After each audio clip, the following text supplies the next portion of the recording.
guys, it's Katie Dowell with Raleigh Real Estate Law again, and today we're talking about payoffs, specifically the top 4 things I wish every seller knew about payoffs. The number 1 is we have to receive the payoff statement directly from the payoff lender. Sellers can't send it to us, your agent can't send it to us, the lender can't send it to us. There is a statute that governs payoff statements in North Carolina.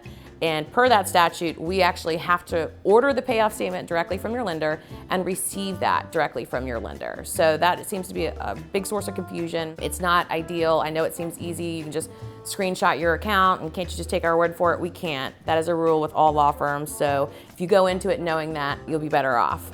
Leading into that is the second thing is that for us to be able to order payoffs on your account, we need 2 things. We need our seller information sheet. That's where you're providing that information. And then we need a signed third-party payoff authorization that authorizes your lender to communicate with us and to actually send us payoff statements.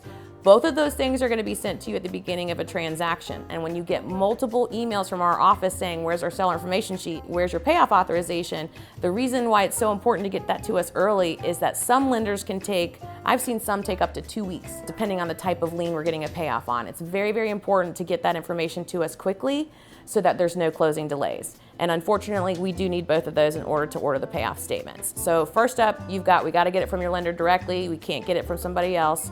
The second thing that you need to know is we've got to have the payoff authorization signed and the seller information sheet in order to order those, and that needs to be done early. The third thing that is a common source of confusion is that judgments, down payment assistance programs, IRS liens, home equity lines, those are actually payoffs that we have to receive payoff statements for prior to closing or closing gets pushed. And then the final point is that your payoff amount is not going to be the same as your principal balance. A lot of times we get people call us and they say, wait a minute, I'm looking at my statement, my principal balance is X, but the payoff on the settlement statement is higher.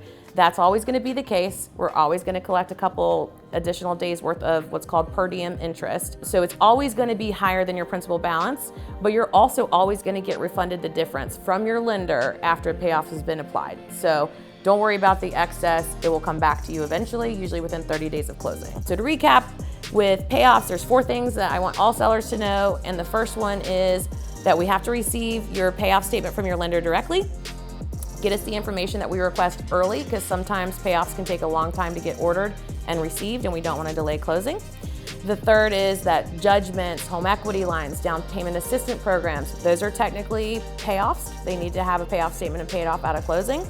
And do not be concerned if your payoff amount on the settlement statement is higher than your principal balance, because that is normal. This is Katie Dowell again with Raleigh Real Estate Law on the top 4 things I wish you knew about payoffs. Thank you for listening, and we'll see you next time.